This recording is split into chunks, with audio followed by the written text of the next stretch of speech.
दोस्तों, हमारे YouTube channel पे आप लोगों का स्वागत है। अभी हम बात करेंगे ESI के संदर्भ में। जो आप लोग तैयारी कर रहे हैं उनके लिए साक्षात्कार की रणनीति आखिर क्या हो और कैसे वो साक्षात्कार में अपना परफॉर्मेंस बेहतर कर सकते हैं। दोस्तों तो देखिए, सबसे पहली बात ये है कि ESI का इंटरव्यू इसलिए भी खास है कि ये संभवतः पहली परीक्षा है दोस्तों, जिसमें लगभग 6 से 7 गुना लोगों के बीच इंटरव्यू में फाइट है। तो काफ़ी टाइट फाइट है आपके ESI के इंटरव्यू में।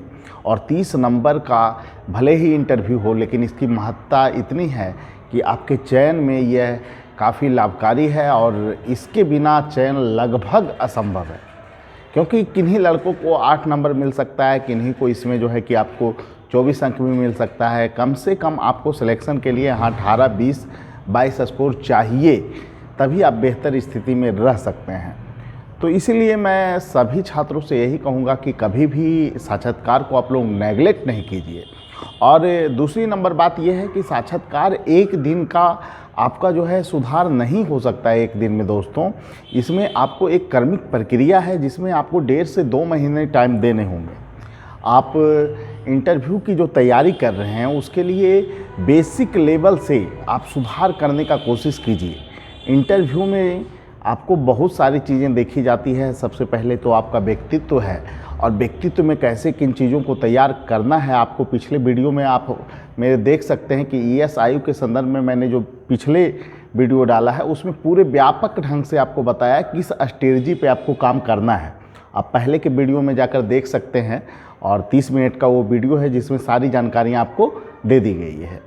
उसके अलावे अभी हम बात करेंगे सबसे पहले कि जो बहुत सारे लोगों में हम देख रहे हैं क्षेत्रीय टोन आ रहे हैं, और बोलने के दौरान वो जो है रुक रहे हैं काफ़ी, और कभी कभी तो ऐसा लगता है कि वो मानसिक रूप से इस साक्षात्कार के लिए तैयार नहीं है।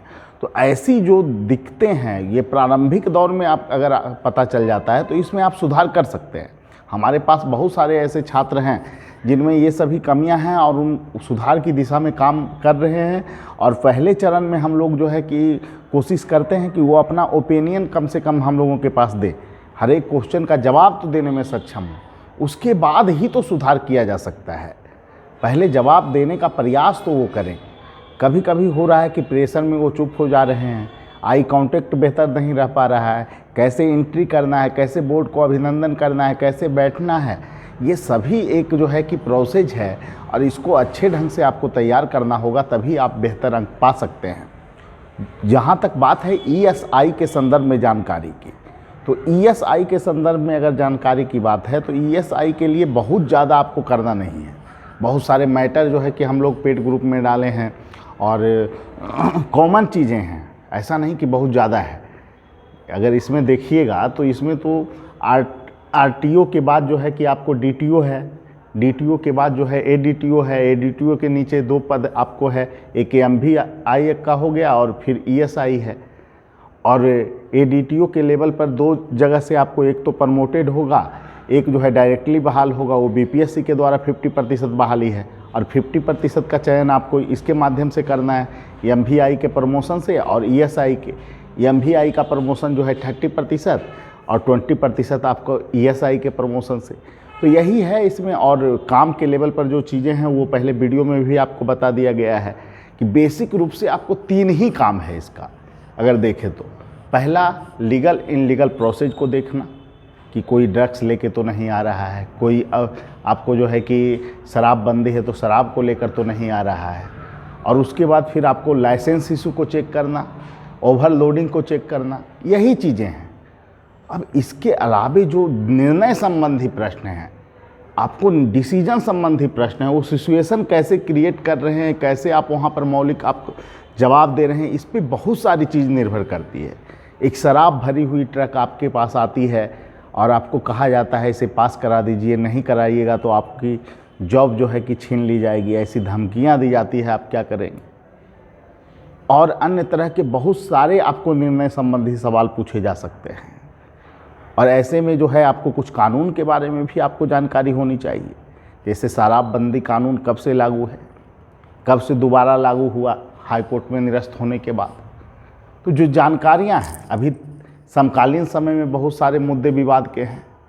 कंगना रनावत जी का बयान आया है कि जो है कि आपको आज़ादी जो है 14 के बाद वास्तविक मिली, पहले वाली भीख थी।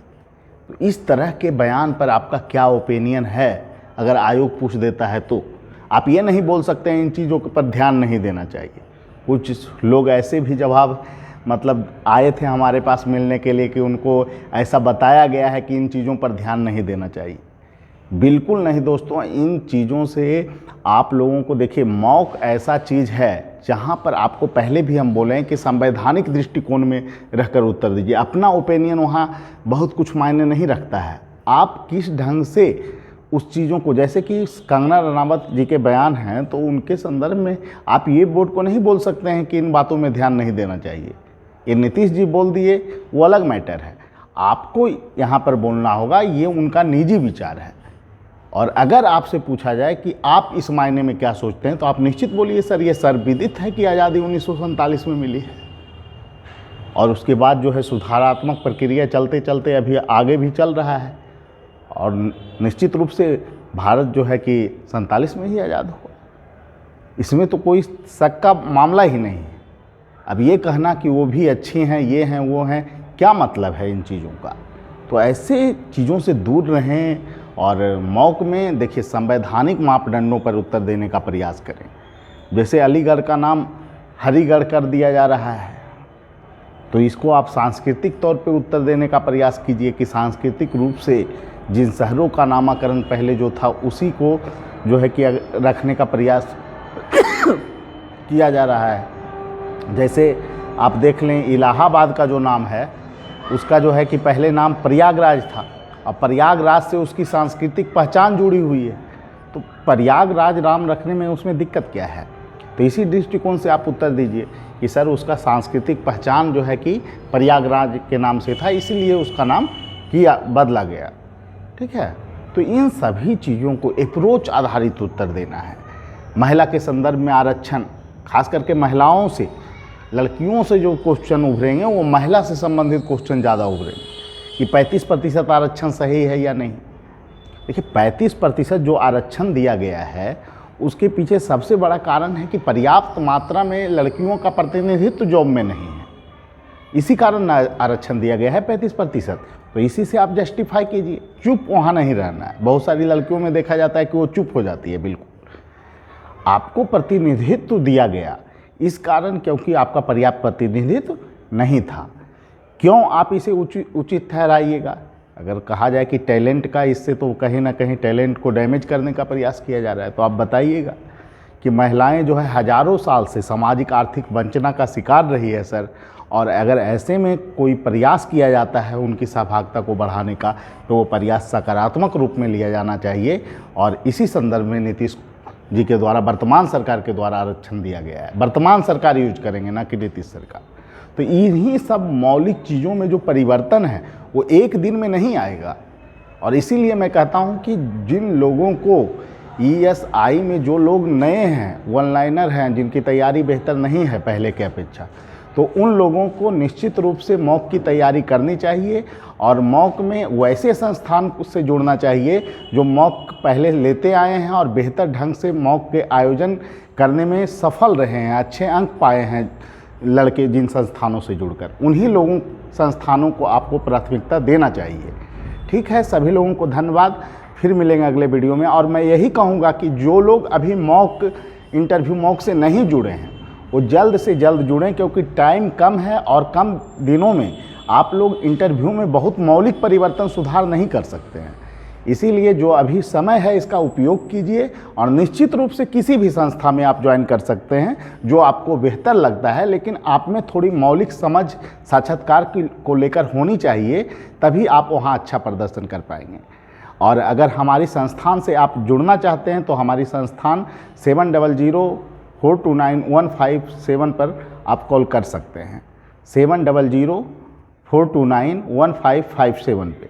और हमारा संस्थान जो है पटना में है, और जो है कि पटना में आप जो है रमना रोड, पटना यूनिवर्सिटी से जैसे ही सामने से एक रोड आई है, रमना रोड है, और उसके बगल से बीच से एक रोड गुजरी है जो कि खनांची रोड की तरफ जाती है, और उस रोड का नाम है BM दास रोड। और उसी में आपको प्रीमियर कैंपस में आना है। प्रीमियर कैंपस के सेकेंड फ्लोर पे आपको रैंकर्स व्यू है और इसमें आके आप साक्षात्कार दे सकते हैं। निश्चित रूप से आप जो है कि साक्षात्कार का जो तैयारी कीजिएगा उसका आपको लाभ मिलेगा और ESI में सफलता की प्रत्याशा आपकी बढ़ जाएगी। ठीक है, सभी लोगों को धन्यवाद। फिर मिलेंगे अगले वीडियो। Thank you.